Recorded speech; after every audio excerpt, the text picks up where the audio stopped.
Bienvenue sur la chaîne Sa Naturopathe pour un nouveau rendez-vous naturaux. Alors en réalité, ce podcast fait suite à mon article de blog de début juin, donc qui concerne les examens de fin d'année et naturopathie, ou comment aborder cette période d'examen le plus naturellement possible pour être au top de sa forme et au top de sa concentration. Alors pourquoi ce podcast? En fait, on m'a fait remarquer que les ados en fait préféraient écouter plutôt que lire.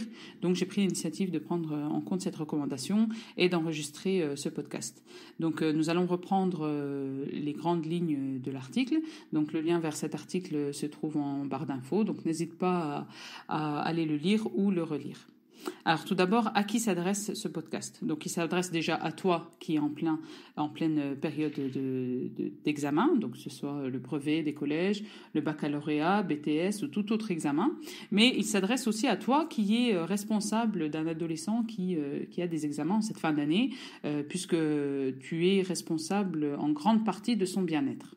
D'accord ? Donc tout d'abord, pour appréhender correctement ces épreuves, il faut être au top de sa forme. Pour être au top de sa forme physique et psycho-émotionnelle, il faut vraiment avoir une hygiène de vie parfaite. Donc qui dit hygiène de vie, maintenant tu commences à me connaître, dit une bonne hygiène de vie passe forcément par l'alimentation. Alors, quelle alimentation tu vas devoir adopter ces jours-ci? Donc, normalement, c'est une alimentation santé que nous devrions avoir en tout temps. Mais il faut que tu sois attentive à bien faire 3 à 4 repas par jour, donc en cette période d'examen. Donc, petit déjeuner, dîner, et de t'accorder une collation entre 3 heures et 4 heures. Donc, les repas doivent être suffisants.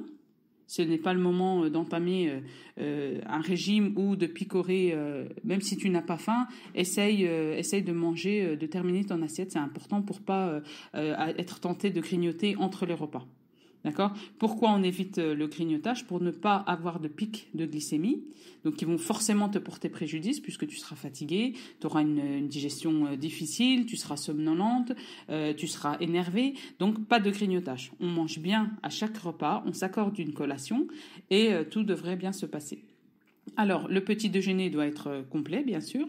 Donc, on va consommer de bons glucides. On peut envisager un muesli sans sucre, par exemple.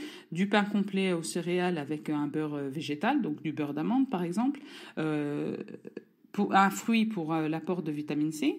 Donc, en ce moment, il y a encore des fraises, donc il faut en profiter. C'est très riche en vitamine C. D'ailleurs, c'est plus riche en vitamine C que les oranges.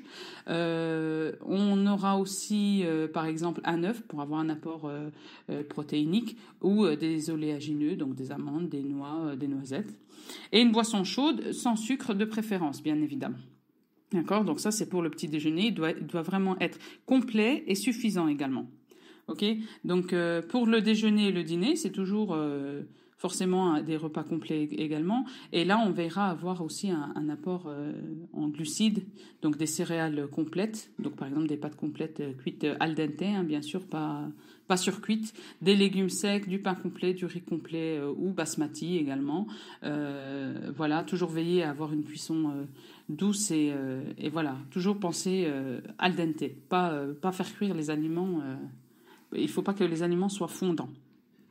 Ok, donc toujours aussi avoir un apport en vitamine C, donc ça implique de consommer un fruit à chaque repas.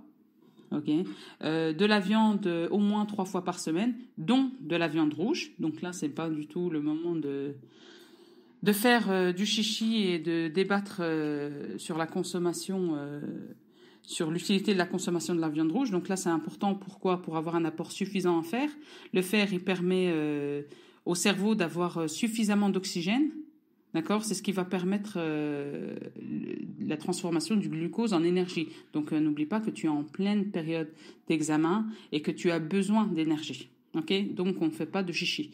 On consomme 3 fois par semaine de la viande, dont de la viande rouge. Ok ? Aussi, on consommera du poisson aussi 3 fois par semaine. Surtout du poisson gras, donc on privilégie toujours du poisson gras, maquereau, hareng, sardines, qui sont riches en oméga 3, qui sont aussi essentiels à la structure des cellules du cerveau. On cuisine avec des bonnes huiles végétales, bien évidemment, comme d'habitude, j'ai envie de dire. Pour la collation, donc on a dit entre 15 et 16 heures, pas plus tard. Après 16 heures, non, il n'y a pas de collation. Ok, donc entre 15 et 16 heures, on va prendre une boisson chaude, toujours sans sucre de préférence. On va prendre un fruit, on va prendre du pain complet avec un carré de chocolat noir, par exemple. On va prendre des noix, des amandes. Voilà, ça sera ta collation. Okay, pas de bonbons, pas de pâtisserie, pas de viennoiserie. Voilà, ça sera vraiment une collation saine qui te permettra, de ne pas grignoter et puis d'avoir un petit reboost d'énergie en milieu d'après-midi. Okay. Par rapport à l'eau, il faut bien évidemment boire suffisamment, t'hydrater suffisamment. Essaye de prendre une eau riche en magnésium. Donc, genre Rosana, Épar, Contrex, etc. Donc, essaye, si tu n'as pas le réflexe de boire, essaye d'avoir toujours une gourde, une bouteille à côté de toi et de temps en temps, tu vas prendre quelques gorgées d'eau.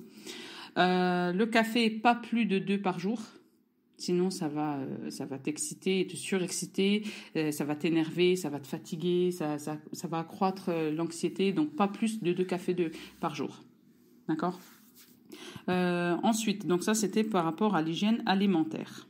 Par rapport maintenant aux compléments alimentaires, donc je vais te conseiller 2 plantes, ça suffit largement. Et alors les plantes, c'est le rhodiol. C'est une plante adaptogène que j'aime particulièrement. En fait, elle est adaptogène, donc elle va se concentrer sur tous tes petits manques dans ton organisme et elle va les combler d'elle-même.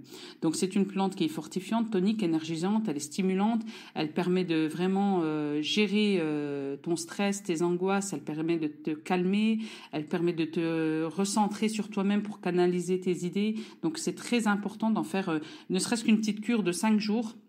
Donc on l'achète en gélule, toujours bio bien évidemment, donc ça se trouve en boutique bio ou en pharmacie ou encore sur le net, mais voilà, toujours bien prendre du bio et elle se consomme pendant les repas. Donc voilà, faire au moins 5 jours de rhodiol et ça permettra d'être déjà beaucoup plus calme et serein. Donc voilà, j'en parle dans l'article, donc si tu n'as pas bien saisi le nom, tu retrouveras le nom de cette plante dans mon article. Donc le lien, je rappelle qu'il est en barre d'infos. Sinon, il y a aussi le ginseng. Donc c'est une plante aussi qui améliore la capacité de mémorisation et de concentration. Donc et pareil, là tu peux entamer une cure d'une bonne dizaine de jours jusqu'à la fin de tes examens. Ça va permettre également d'avoir une bonne concentration pour bien gérer ces épreuves d'examen.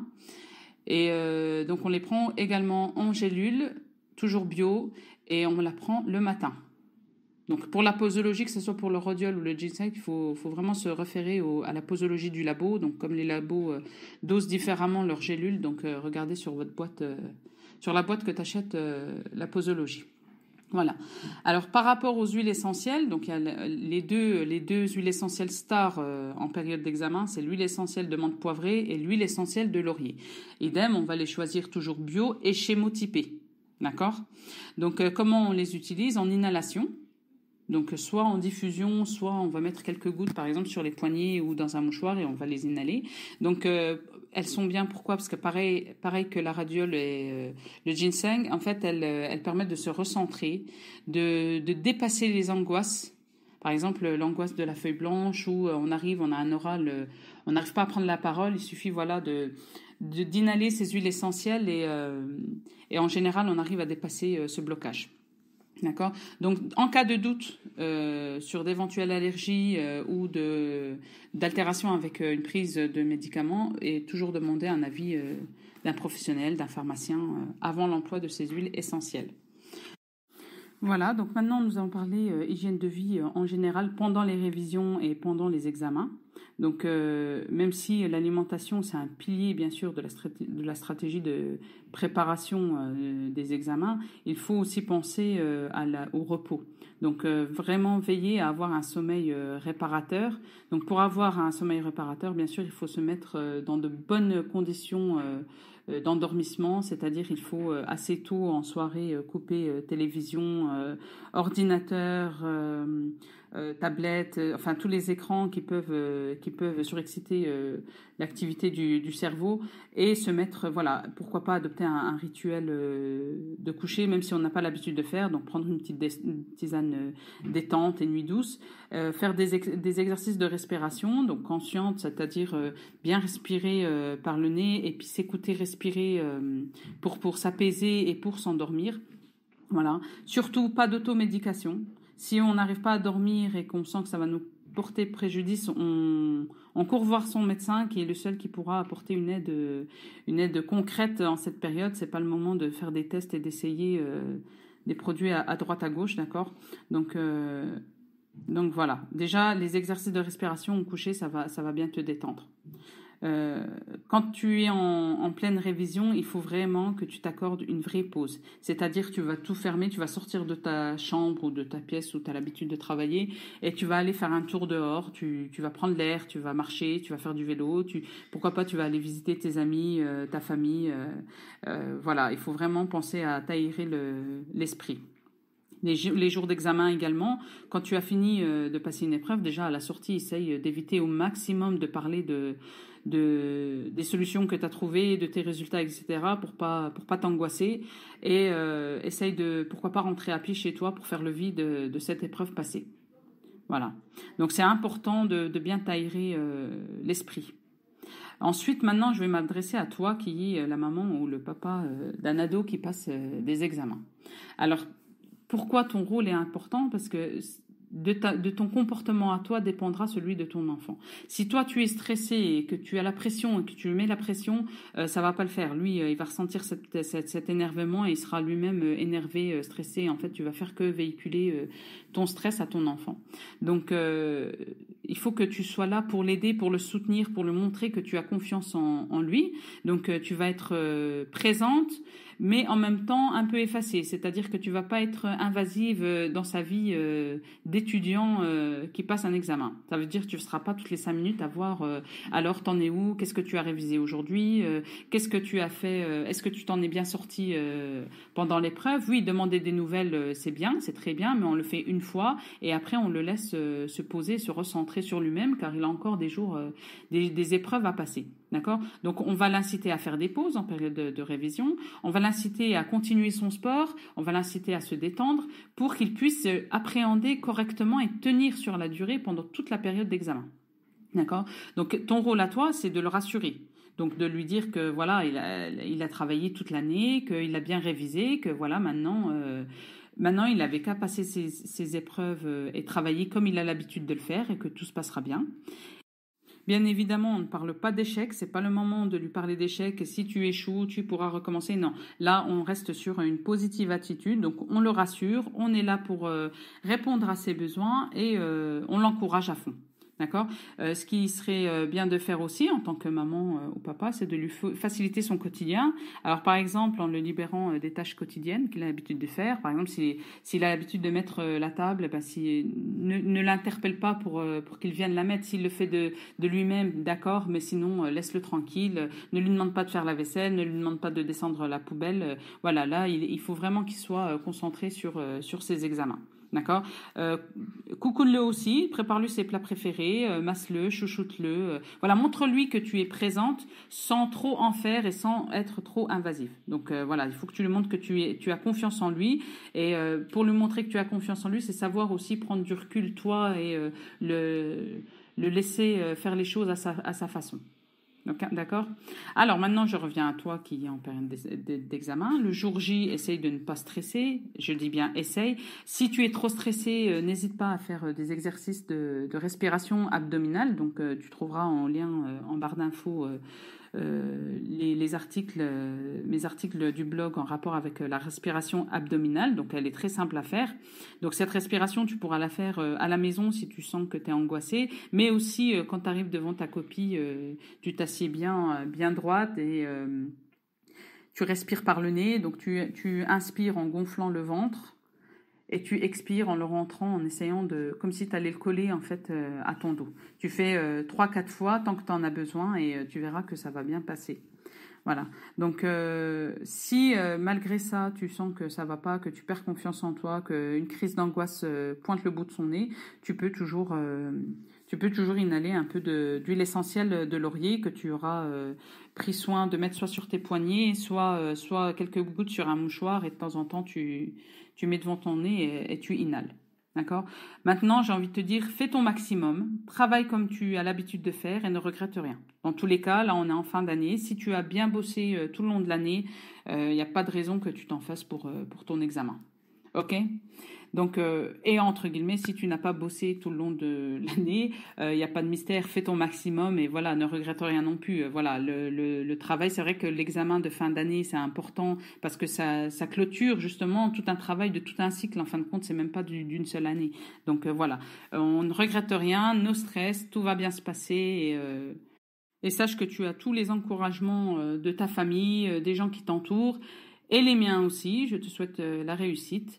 Et nous arrivons à la fin de ce podcast. Alors, si tu l'as aimé, je t'invite à le liker et à le partager avec tes camarades d'examen pour qu'ils puissent profiter au maximum.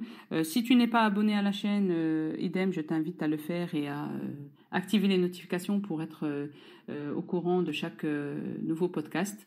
Et si tu as envie de parler de ton rituel de préparation d'examen ou comment tu te sens, je t'attends en commentaire pour te lire et pour te conseiller, pourquoi pas. Voilà, bon courage à tous et à toutes. À bientôt.